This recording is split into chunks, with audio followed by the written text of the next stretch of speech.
माझी मला माझं स्वप्न पूर्ण करण्याचा हक्क नाही का? अजून अजून किती दिवस मी या मोबाईल मध्ये क्रिकेट खेळून माझी इच्छा पूर्ण करणार? मला लहानपणापासूनच भारतीय संघात जायचं होतं. माझं हे एक स्वप्न होतं. पण आता ते कधीच पूर्ण होणार नाही का? मी लहानपणी माझ्या भावाला घेतलेली बॅट पळवून न्यायची, कारण फक्त एकच क्रिकेटची आवड. पण एकदा तो ताप आला आणि माझी 3 वर्ष आजारातच घेऊन गेला. आणि मला हे असं करून गेला. आता माझं हे स्वप्न असंच अपूर्ण राहणार का? मी पुन्हा कधीच खेळू शकणार नाही का? काय ग, एवढ्यातच हार मानलीस? अगं, ज्यांना आपलं स्वप्न पूर्ण करायचं असतं ना, ते असे रडत बसत नाही, कधीच हार मानत नाही. आणि हो, तुला तर भारतीय संघासाठी ट्रॉफी आणायची ना. आणि आठव बरं, तू माझ्या सहाय्याने किती षटकार चौकार मारत खेळायचीस. हो, आठवतंय ना? सगळं कसं अगदी नजरेसमोर दिसतंय. पण आता हे असं नाही, अजिबात शक्य नाही बघ. अगं, सर्वतोपरी काळजी घेऊन सुद्धा अपघात होतातच ना. पण त्याने कोणी अशी हार न मानता, आपले काम न सोडता, आपले ध्येय न सोडता असे विचलित होत नाही. पण आता मी संपूर्णपणे कर्मगणित झाले बघ. अगं, अशी आशा काय सोडतेस? आणि हो, तुझ्या तर अनुजा पाटील, पूनम राऊत, राजेश्वरी गायकवाड या सर्व आदर्श ना. त्यांनाही त्यांच्या जीवनात अनेक अडचणींचा सामना करावा लागला नसेल का? पण तरी सुद्धा आजही त्यांना मानलं जातं. खरंय ग, पण त्यांच्या या अडचणी माझ्यासारखे तर नसतील ना ग. नियतीने माझी तर क्रूर थट्टाच केली आहे बघ. मी अगदी हतबल झाले. अगं, असं काय म्हणतेस? तू अशी हतबल न होता या नियतीवादाकडे पाठ फिरवायला हवीस. आणि मला पूर्ण खाते की तू पुन्हा नव्याने उभारी घेणार, तू पुन्हा नव्या जोशात खेळणार. आणि एक दिवस तू तुझ्या कर्तव्यपूर्तीचा आनंद घेणार. खरंच आज तुझ्या बोलण्यामुळे मला नवीन उभारी मिळाली. माझ्या संपूर्ण शरीरात नवीन चैतन्य निर्माण झालं. आणि आज पुन्हा मला त्या सुनील गावस्करांच्या ओळी आठवतात. या दुनियेमध्ये थांबायला वेळ कोणाला, या दुनियेमध्ये थांबायला वेळ कोणाला. जीवन म्हणजे क्रिकेट राजा, हुकला तो संपला, हुकला तो संपला, हुकला तो संपला. शनिवार वाडा, सिंहगड किल्ला, आता भूषण गणपती मंदिर पुणे किती प्रसिद्ध आहे ना. आणि पुणा गेम विसरली. पुणा गेम मुळेच पुणे आंतरराष्ट्रीय स्तरावर विख्यात झाले. पुणा गेम कोणता? कधी ऐकलं नाही बुवा. अगं, सायना नेहवाल, PV सिंधू खेळतात हा लोकप्रिय खेळ. तुम्ही तुमच्या घरासमोरील अंगणात, बागेत, गच्चीत अगदी सहलीलाही हा खेळ खेळता. याला मराठीत फुलबॅट असे म्हणतात. ओ, बॅडमिंटन माझा फेवरेट खेळ. फुलावरून एक हास्यचित्र आठवले. गणपती बाप्पाला चित्रातील मुलगा जास्वंदाचे फुल वाहण्याऐवजी शटलकॉक वाहतो. किती मजेशीर आहे ना. अरे, कोण तू काय एवढं राबवलास? बाय द वे, तू आहेस तरी कोण? ज्या संदर्भात तू आता बोलत होतीस तोच मी. बॅडमिंटन खेळातील महत्वाचं साधन, पक्ष्यांचा पिसांपासून बनलेला मी, रॅकेटचा साथीदार मी. आठवलं, शटलकॉक. तू कॉक म्हणजे कोंबड्यांच्या पिसांपासून बनवलं जातोस की काय? आणि मग अशी पुन्हा गेम असं काहीसं म्हणालस. 1860 साली ब्रिटिश अधिकाऱ्यांची मोठी छावणी पुण्यातील खडकी येथे होती. त्यावेळी विरंगुळा म्हणून बाटलीच्या बुचाची चकती लाकडी फळीने हवेमध्ये उडवून मारत ती स्पष्ट दिसावी म्हणून स्वतः खाल्लेले कोंबडीची पिसे त्यात खोचून ठेवत. मी उठणारा म्हणून बरडी आणि इकडून तिकडे फिरणाऱ्या म्हणत शटलकॉक. 1873 साली पुण्याहून हे इंग्रज सैनिक आपल्या मायदेशी गेले. सोबत मला घेऊन तेथे बॅडमिंटन हाऊसवर बॅडमिंटन या नावाने हा खेळ पहिल्यांदा खेळला गेला. भारतात नाण्यासाठी बदकांचा पिसांचा वापर केला जातो आणि ऑलिम्पिक सामन्यात सायबेरियन ग्रुज नावाच्या हंसाच्या जातीच्या डाव्या पंखांची पिसे वापरली जातात. बापरे, जिवंत पक्ष्यांची पिसे नाही, पक्ष्यांची गळलेली पिसे वापरली जातात. हावडा जिल्ह्यातील कारागीर 1920 पासून मला बनवत आले आहेत. 16 पिसे चांबड्याने शिवली जातात. खाली कॉक म्हणजेच बूज असते. आमचे प्रमाणित वजन 4.75 ग्रॅम ते 5.25 ग्रॅम इतके असते. तू सायन्स शिकतेस ना, आता मला सांग, आम्हाला बनवताना 16 पिसांचा का वापर केला जातो आणि आमचा आकार शंकूसारखा का असतो?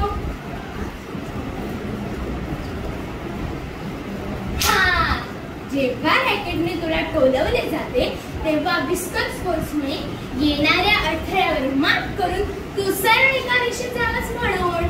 तसेच 16 पिसे बाहेरच्या दिशेने शंकूच्या आकारात लावल्याने जास्त सरफेस एरिया मिळतो. ग्रेट फ्लाइट, स्पिन, ड्रॅग यांसाठी 16 पिसे उत्तम. बॅडमिंटन हा खेळ 13 मीटर लांब, 6 मीटर रुंद अशा बंदिस्त कोर्टमध्ये खेळला जातो. दोन्ही खेळाडूंना दोन्ही बाजूंनी समान कोर्ट दिले जाते. मध्ये नेट असते. तुमच्या प्रतिस्पर्ध्याच्या मैदानात रॅकेटने मला टोलवले जाते. प्रत्येक सामना 3 गेम्सचा असतो. दोन्ही खेळाडूंना 20-20 गुण मिळाले की 21 गुण ज्याचा तो विजेता. स्मॅश शॉट म्हणजे काय रे? हा स्मॅश शॉट, हा क्लिअर शॉट आणि हा डाइव शॉट. हो, पण शटल सफाईला थोडं करतोच होती. त्यामुळे तर तुमचा स्टॅमिना वाढतो, हातापायाचे स्नायू बळकट होतात, हृदयरोग, डायबिटीसचा धोका टळतो, स्ट्रेस कमी होतो. म्हणजे जीवनात आल्याची गरजच नाही. मी माझं करिअर ठरवले. मी बॅडमिंटन खेळाडू होणार आणि शालेय, जिल्हास्तरीय, राष्ट्रीय, आंतरराष्ट्रीय, ऑलिम्पिक मध्ये खेळणार. आणि तुम्ही? थँक्यू. मेरा नाम जूही प्रसाद मसूरकर है और आज आपके सामने मैं एक पात्री नाटक प्रस्तुत करने वाली हूँ. तो चलो, आज तो मैं मोबाइल देखूंगा. चलो. हाँ, देखो महाराज फिर से शुरू हो गए. आज तो मैं इससे बात करके ही रहूंगा. सोहम, सोहम.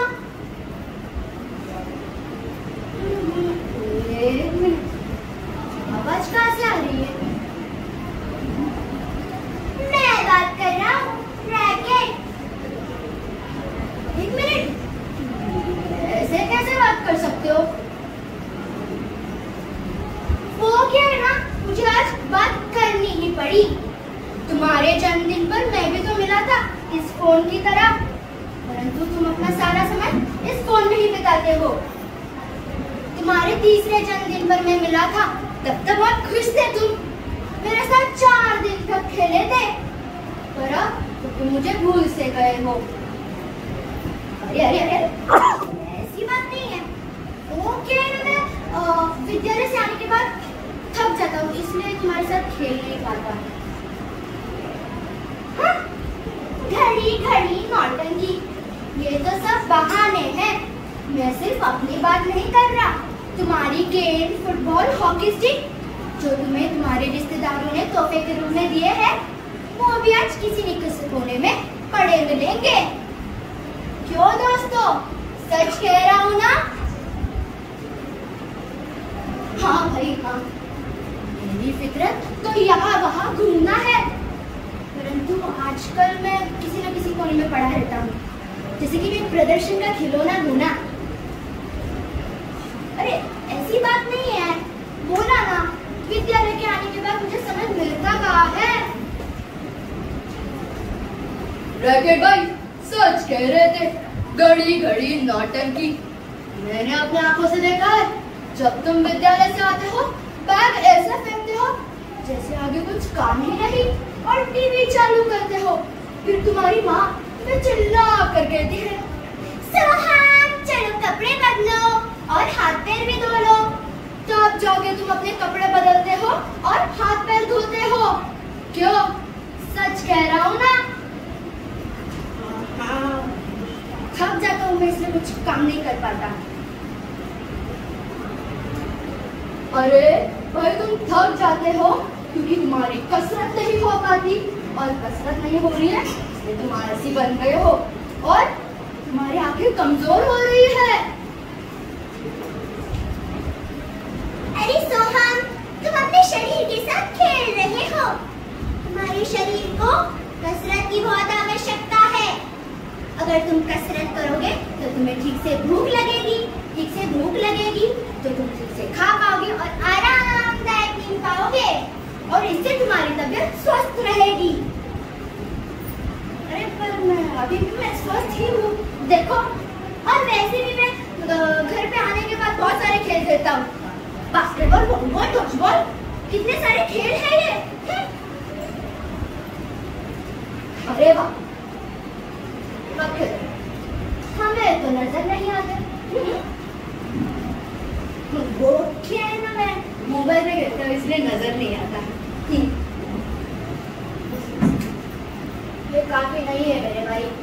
अगर तुम अपनी सेहत पर ध्यान दो तो अपनी एकाग्रता को बढ़ा सकते हो, और साथ ही साथ पढ़ाई पर भी ध्यान दे सकते हो। स्वामी विवेकानंद जी ने स्वास्थ्य का मस्तिष्क पर प्रभाव इस विषय पर अपने विचार व्यक्त किए हैं। स्वस्थ शरीर में स्वस्थ मस्तिष्क का भी निवास होता है। एक मिनट दोस्तों, मुझे लगता है तुम लोग सच कह रहे हो। कभी कभी मेरे आंखें बहुत दर्द करने लगती है और सर भी भारी भारी सा लगता है। मैं कल से तुम्हारे साथ खेलना शुरू करूंगा, इसीलिए मेरे माता पिता मेरे से नाराज है। हाँ सोहम, सच कह रहे हो। अगर तुम्हें अपने माता पिता को खुश करना हो और टीवी मोबाइल जैसे घातक जालों में फंसना ना हो तो कल से हमारे साथ खेलना शुरू करो। Pinky promise?